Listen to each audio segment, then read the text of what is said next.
From the 700 WLW Newsroom, here's Brian Combs. Big stories you're talking about in the big one today. New chief of police for Cincinnati, James Craig, sworn in today, is happening at the same time that the city's talking about laying off some of his police officers and some of his cops coming under fire this morning. That story from Roselawn. Early this morning, as Vito's Cafe was letting out on Reading Road, apparently there was trouble inside that spilled over into the parking lot. There were some shots fired as Cincinnati police responded to the scene. A couple of officers coming under fire themselves. They fired back. Looks like one person was injured. Don't know if it was from the cop's gun or from somebody who was in the area at the time. We do know for sure that the police officers involved were not hurt in any way. Cincinnati police are investigating this incident. At the same time, like we said, James Craig today taking his oath of office. First day on the job for the new chief. He is the first African-American to hold that position in Cincinnati, and he is also the first police chief who has been hired from outside the city. Man's been found dead in northern Kentucky this morning. Happened in Campbell County at A.J. Jolly State Park. He apparently drowned. Some friends who were with him reported him missing early this morning, said he decided to go swimming about 3 a.m., and they hadn't seen him since. His body was recovered today, but no identification has been released yet.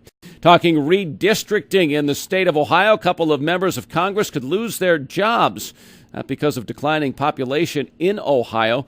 Hamilton County Republican Party Chairman Alex Triantafilou says he thinks that Steve Shabbat and Gene Schmidt are safe, even though he believes their districts may change a little bit. Shabbat to cover more of Hamilton County and Schmidt's to be taken a little further east.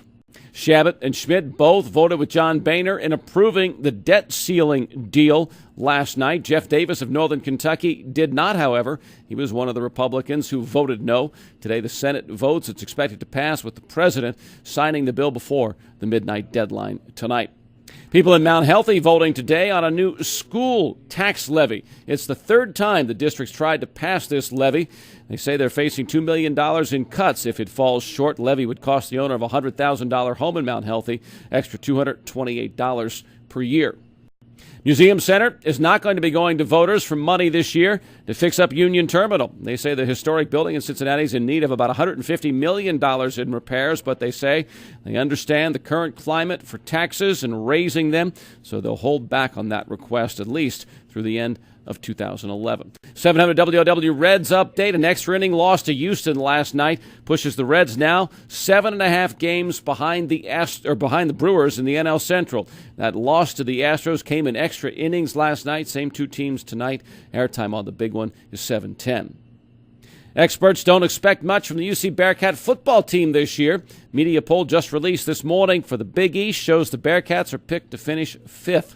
West Virginia picked to finish on top, followed by Pitt.